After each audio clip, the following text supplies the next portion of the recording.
Halo semuanya, selamat datang di 90 menit bola. Kita awal informasi kali ini dari kabar. Tak pikir panjang, Dion Marxi ungkap alasan gabung Persib. Dion Marxi mengungkapkan alasan menerima pindahan dari Persib Bandung pada putaran kedua BRI Super League. Meski singkat, jawaban pemain naturalisasi kelahiran Belanda itu terdengar tegas dan penuh keyakinan. Menurut Dion, tak ada satupun alasan untuk menolak tawaran dari klub kebanggaan kota Bandung dan Jawa Barat tersebut. Karena ini klub terbesar di Indonesia, jadi hanya itu jawabannya. Saya mau gabung ke sini, Persib, ungkap Dion Marxi. Bergabung dengan klub besar tentu harus siap menghadapi persaingan ketat, terutama di lini pertahanan yang dihuni sejumlah bek tengah berpengalaman. Namun, pemain bernomor punggung 3 di Persib itu memilih untuk tidak terlalu memikirkan persaingan. Baginya, yang terpenting adalah bekerja keras dan terus berkembang setiap hari dalam setiap sesi latihan. Mental Persija terganggu usai kalah dari Arema FC. Persija Jakarta meraih hasil buruk saat menjalin laga pekan ke-20 BRI Super League 2025-2026 yang lalu. Tim berjuluk Macan Kemayoran itu kalah 0-2 dari Arema FC di kandang sendiri. Asisten pelatih Persija Ricky Nelson merasa Macan Kemayoran cukup terganggu dengan kekalahan dari Arema FC. Tim pelatih pun sibuk memperbaiki aspek mental dalam sepekan terakhir. Persija Jakarta tanpa sang pelatih kepala Mauricio Souza saat bertandang ke markas Bali United. Pelatih asal Brazil itu menjalani sanksi akumulasi kartu. Meskipun tanpa didampingi sang pelatih kepala, Persija tetap percaya diri. Mereka yakin bisa meraih poin penuh di kandang Bali United. Ricky Nelson menyebut skuad Persija Jakarta saat ini jauh lebih siap, apalagi banyak pemain yang kembali dari cedera dan akumulasi kartu saat mereka bertandang ke markas Bali United nanti. John Toral tak kecewa Persik diimbangi PSIM. John Toral mengaku tak merasa kecewa dengan hasil imbang. Sebagai pemain profesional ex-gelandang Arsenal ini tetap optimis menatap laga selanjutnya. Kami sudah berusaha maksimal untuk menang 3 kali. Kami punya banyak peluang cetak gol lagi, tapi hasil imbang sudah bagus. Karena hari ini kami minimal tidak kalah, kata John Toral. Pemain yang dipinjam dari klub India Super League, Mumbai City, menjanjikan hasil minor ini sebagai motivasi menghadapi Bayangkara FC di kandang pada 20 Februari mendatang. Kehadiran John Toral dan beberapa pemain asing baru seperti Adrian Luna, Ernesto Gomez, dan Rodrigo Diaz memberi dampak positif bagi Persik di putaran kedua, terutama di sektor serang. Pemain didikan Akademi La Masia Barcelona ini telah menyumbang 2 gol dan 1 assist dari 4 pertandingan yang dijalaninya. Rio Fahmi absen, Arema siapkan opsi bek kanan lain. Arema FC kehilangan 1 pemain penting pada pekan ke-21 BRI Super League, yakni Rio Fahmi. Sang pemain harus absen karena akumulasi kartu. Padahal, Rio menjadi kekuatan tim yang dijuluki Singo Edan tersebut sejak dipinjam dari Persija Jakarta pada awal bulan ini. Tampil dalam 2 pertandingan, Rio Fahmi membuat 1 assist dan ikut menjaga pertahanan Arema FC. Berkat kontribusinya, Arema mengukir clean sheet dalam 2 pertandingan terakhir saat bersua Persijap Jepara dan Persija Jakarta. Absennya pemain berusia 24 tahun tersebut membuat pelatih Arema FC, Marcos Santos, harus mencari pengganti sepadan. Saat ini, Arema punya 3 nama yang bisa mengisi pos bek kanan, yakni kapten tim John Alvarezi, Bayu Setiawan, hingga Rifat Marzambezi. Demi Asia, Umuh Mutar wajibkan Persib menang 3-0. Persib Bandung menghadapi misi nyaris mustahil saat menjamu Racamburi pada leg kedua babak 16 besar AFC Champions League 2. Kekalahan telak 3-0 di Thailand membuat Maung Bandung harus mengejar defisit besar demi menjaga mimpi melangkah jauh di level Asia. Namun optimisme belum padam.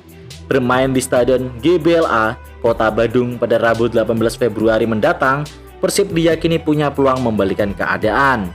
Dukungan puluhan ribu bobotoh disebut bisa menjadi energi tambahan yang tak dimiliki lawan.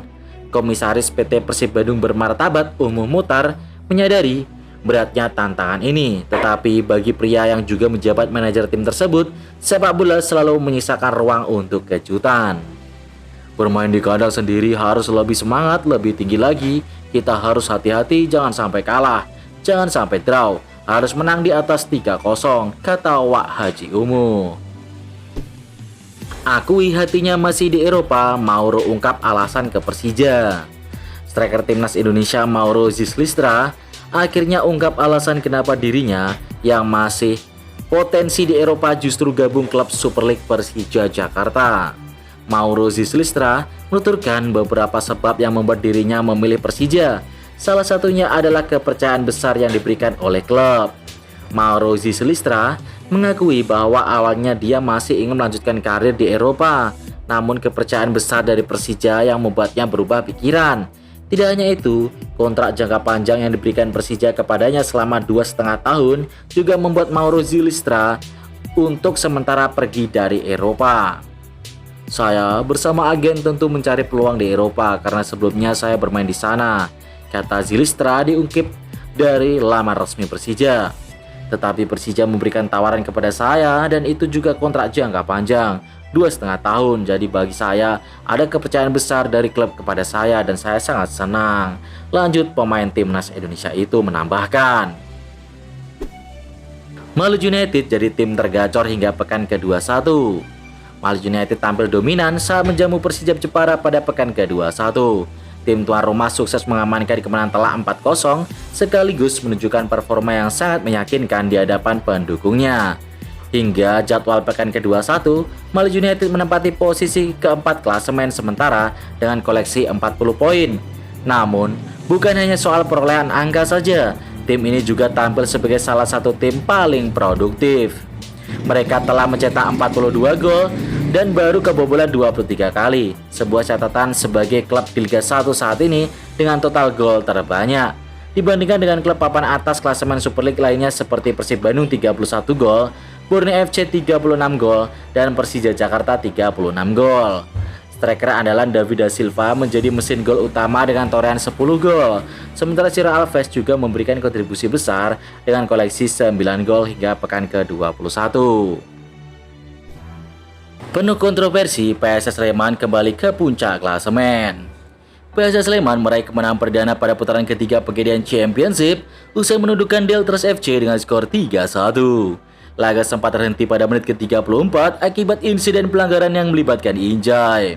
Wasit sempat mengecat VAR untuk kemungkinan kartu merah usai pelanggaran keras pemain Sleman.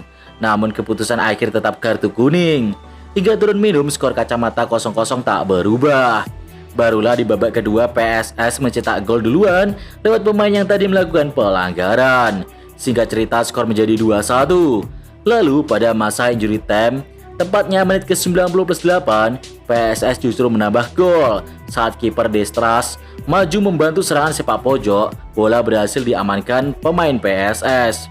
Rico Simanjuntak mengirim umpan kepada Gustavo Tocatins yang langsung melepaskan tembakan jarak jauh ke gawang kosong. Gol tersebut memastikan kemenangan 3-1 untuk PSS Sleman. Tambah 3 poin ini mengantarkan PSS ke puncak klasemen dengan koleksi 39 poin. Sementara Deltras FC tertahan di peringkat keempat dengan raihan 33 poin. Kalah dari Dewa, PSM masih terseok-seok musim ini. PSM Makassar masih belum menemukan konsistensi dari permainannya sejak dilatih oleh Thomas Truka. Melansir Transfer Market, mereka hanya meraih kemenangan melawan PSPS Biak dari 5 pertandingan terakhir. Padahal PSM Makassar sempat tidak terkalahkan dalam 2 laga berturut-turut. Setelah meraih hasil seri melawan Semen Padang, mereka berhasil menang dari PSPS Biak. Sayangnya PSM harus menerima kekalahan saat melawan Dewa United. Bermain di Stadion B.J. Habibie Parepare dan meraih kemenangan masih menjadi hal yang sulit bagi PSM. Juga Eja cukup lama tidak mendapatkan kemenangan di kandang yang terakhir kali diraih pada laga melawan PSPS Biak November tahun lalu. Tavares salahkan Bayangkara FC ulur waktu. Persebaya harus tumbang 1-2 dari tamunya Bayangkara FC di Stadion GBT. 2 gol Bayangkara FC pada laga pekan ke-21 Super League ini dicetak oleh Henry Dumbia di menit ke-24 dan Moussa Sidibe di menit ke-45. Sementara gol sematawayang Persebaya dicetak oleh Mihailo Perovic di menit ke-64. Pelatih Persebaya Bernardo Tavares tidak bisa menyembunyikan kekecewaannya atas hasil minor di tim laga kali ini. Situasi menjadi sulit karena pemain Bayangkara FC dinilai mengulur-ngulur waktu.